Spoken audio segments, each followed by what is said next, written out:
Hello, a warm welcome. I'm Felicity Ezewike. Here are the stories making rounds beyond the continent.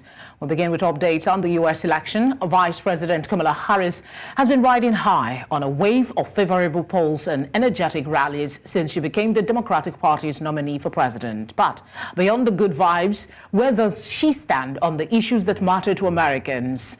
Last night at the Democratic National Convention was a chance to lay out the policies in a headline speech. For News Central, Afua Hagan reports.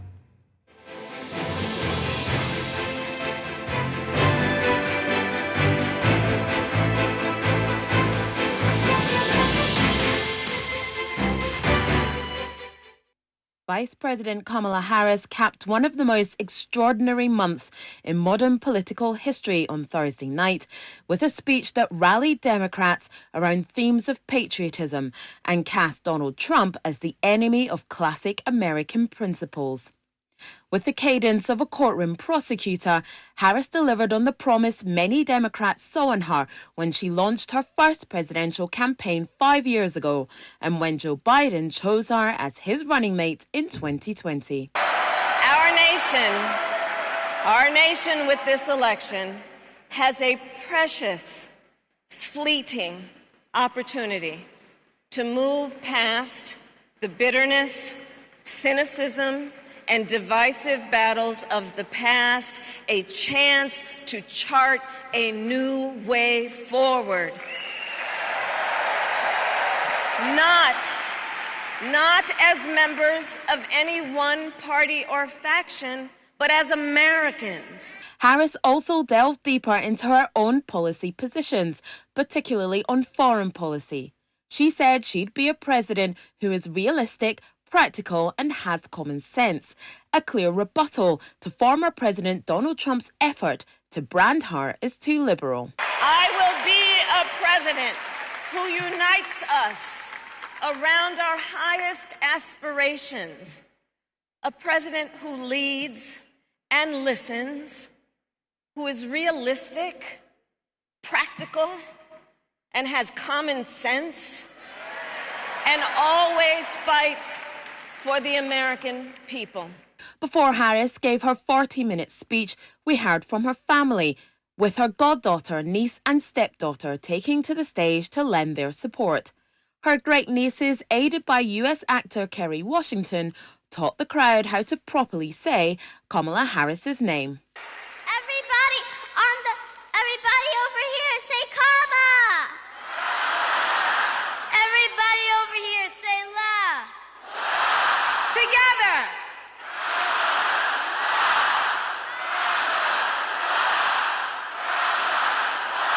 For president!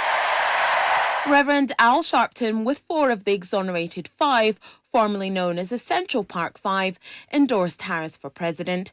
Pink performed What About Us, and 100,000 balloons were dropped inside the United Centre to celebrate the end of the convention. But after all that feel-good factor, what happens now? Harris is quite fresh to voters, but she has to deal with the next few months of Republicans attacking her at every turn, the potential threat of misinformation, and things that get manipulated online. The next big moment is a live debate against Donald Trump, which will be a very different experience to performing to a receptive audience that you get at a convention. For News Central, I'm Afua Hagan.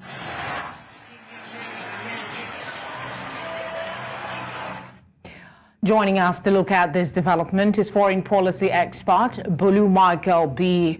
Bolu, thank you for joining us. The convention has now ended. How does Kamala Harris' acceptance of the nomination impact the party's electoral strategy, particularly in the battleground states? And what democratic groups are key to her campaign, and how might her policies influence their support?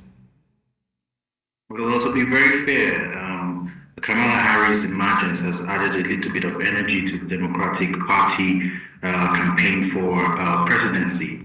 And being a person of color also is something that would energize a lot of people, especially minority groups and, some young voters as well.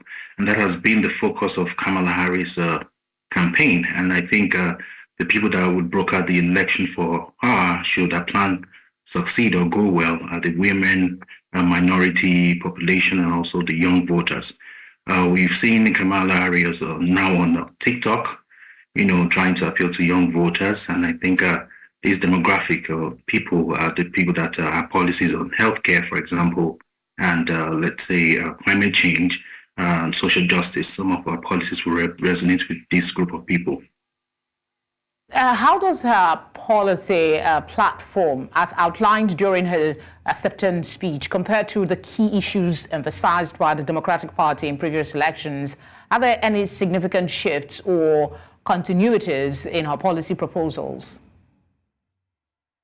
Sure, but some policies, trajectory in terms of a continuity, and there's some new, some new trends as well in our campaign. For example, when it comes to issues relating to healthcare and climate change, it seems to be consistent with the Democratic Party's principles or strategy, over time. But when it comes to issues that pertains to social justice and economy especially, she seems to have gone a bit further. The Democratic Party traditionally has been quite liberal, but our economic plan seems to be quite, a bit, a bit extreme. Some people consider it might be a bit extreme, that might run the country to a point of socialism or even absolute communism. And that's what is being peddled by the Republican Party and the Trump campaign now, because she laid down certain policies that seems to be quite socialist.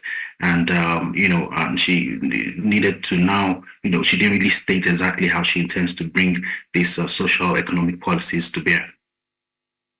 I mean, this question I'm about to ask you has been asked repeatedly because of its significance. I want you to share your thoughts as briefly as possible. How does her acceptance of the nomination fit within the broader historical context of women and minorities running for the U.S. presidency? Whether she wins the election or not, she has put her names in the sands of time, in the annals of history, being the first woman of color to, go that far. Persons like, Jesse Jackson have tried to, get to where she is today without any major success. But persons like President Barack Obama has laid the foundation for her that it is possible, as well as, women like Shirley Chisholm, which was the first Black woman to be elected into the Congress. And so she'll be an inspirational figure, whether she wins or not. And we only hope to see more women in leadership roles, not only in the United States, but globally. So she has done well, and congratulations for her, whether she wins or not. She has showed others that it's possible to go this far.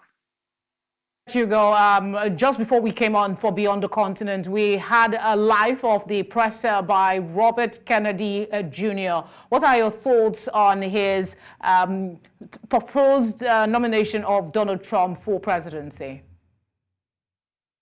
It's not really much of a surprise, being that he's a business person himself, and he has links to persons like Donald Trump from time. They are both also quite grounded in the state of New York, where President Donald Trump seems to have done a lot, or even from. So, endorsing him is not really a surprise on a personal level.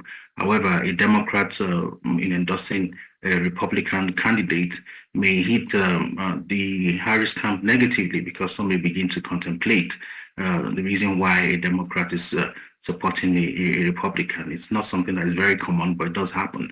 So let's see how it pans out. Hopefully he makes that official, and let's see how it's going to turn the election around, whether positively in favor of Donald Trump. I'm sorry I have to interject now, but thank you very much for speaking with us. We appreciate the insights you've provided.